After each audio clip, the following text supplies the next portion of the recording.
Hello and welcome to West Virginia Press InSight. I'm Tom Hunter. And I'm Betsy DeBoer. Recently, media from across the state gathered in Charleston for the West Virginia Press Legislative Look Ahead. West Virginia Press live-streamed the event and has videos available to give the public access to the legislative panels. Senate President Mitch Carmichael of Jackson County and House Speaker Roger Hanshaw from Clay County discussed the House and Senate initiatives for the 2020 legislative session. Dave Beard of the Dominion Post reported on the legislative leaders' goals for the 2020 legislative session.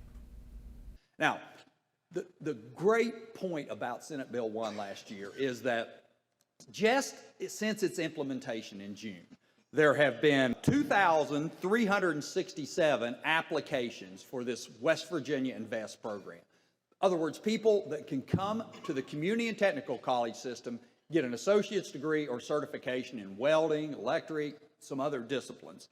Over 2,367.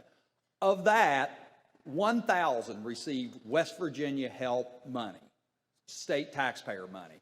1,300 or 1,345 received no state assistance. It was all federal funding. Because that we put a requirement in place that you apply for all that federal funds that are available, then they've drawn down that amount of money. So you think about it, just in this short amount of time, over 2,300 people are working towards a higher degree, a higher certification, additional training that will help them make a better life for their family and contribute to the economy in West Virginia.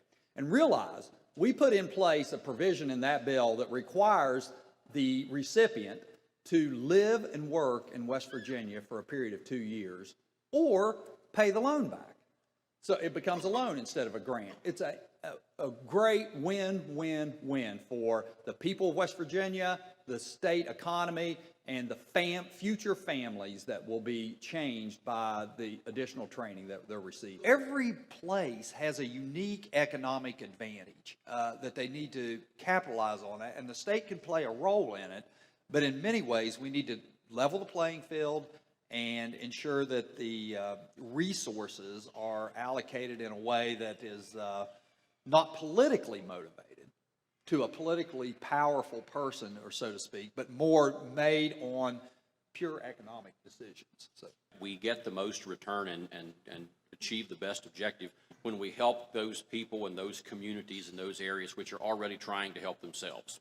You know, the old adage is about leading the horse to water but not being able to make it drink. Those areas which are already working hard themselves to try and do things to develop their own economies, oftentimes just need a little push, just need a little help, just need a little advancement from the state.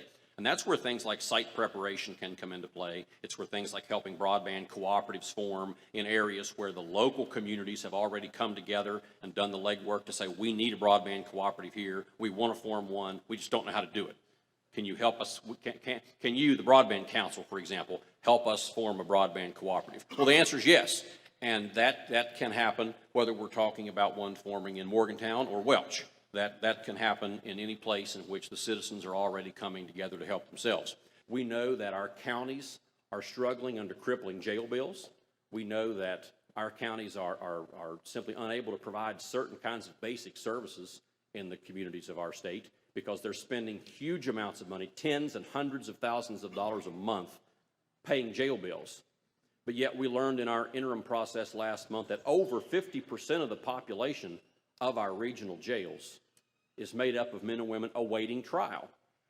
Over half of the money that's being spent by counties in our state to incarcerate our citizens is being spent on men and women who are awaiting trial.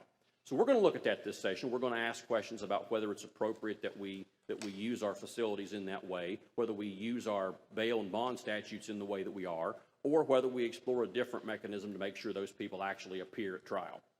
In a related article, Aaron Beck of the Registered Herald of Beckley reports West Virginia Senate President Mitch Carmichael says the state Senate won't discriminate against the LGBTQ children.